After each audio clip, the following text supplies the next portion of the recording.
আমাদের প্রথমে একটা টিস্যু পেপার নিতে হবে, এবার একটা নিডল বা সুচ রাখতে হবে,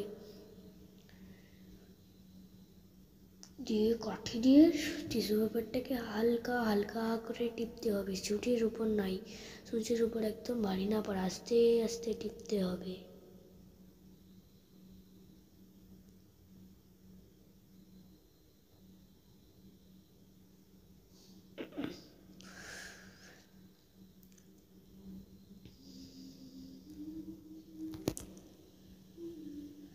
আস্তে আস্তে ধীরে ধীরে। এই তো আমাদের সুচ বার হয়ে গেল, ভাসছে এবার আমাদের সুচ।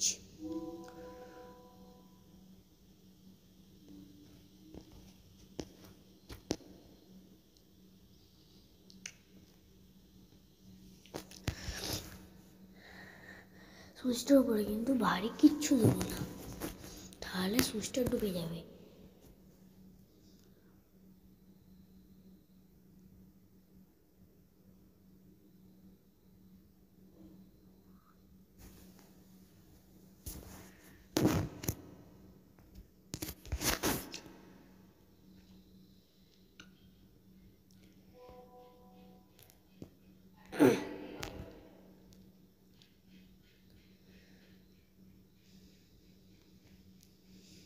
চলো এবার আমরা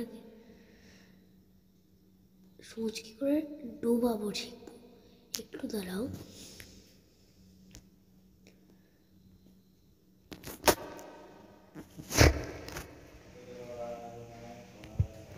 এবার আমরা সুচটাকে ডুবাবো কি করে, একটুখানি সাপ ছড়িয়ে দেবো হালকা করে, একটুখানি অল্প আঙুলের ডাই, এবার একটু টাচ করবো পানিটা, তাহলেই আমাদের সুচ ডুবে যাবে।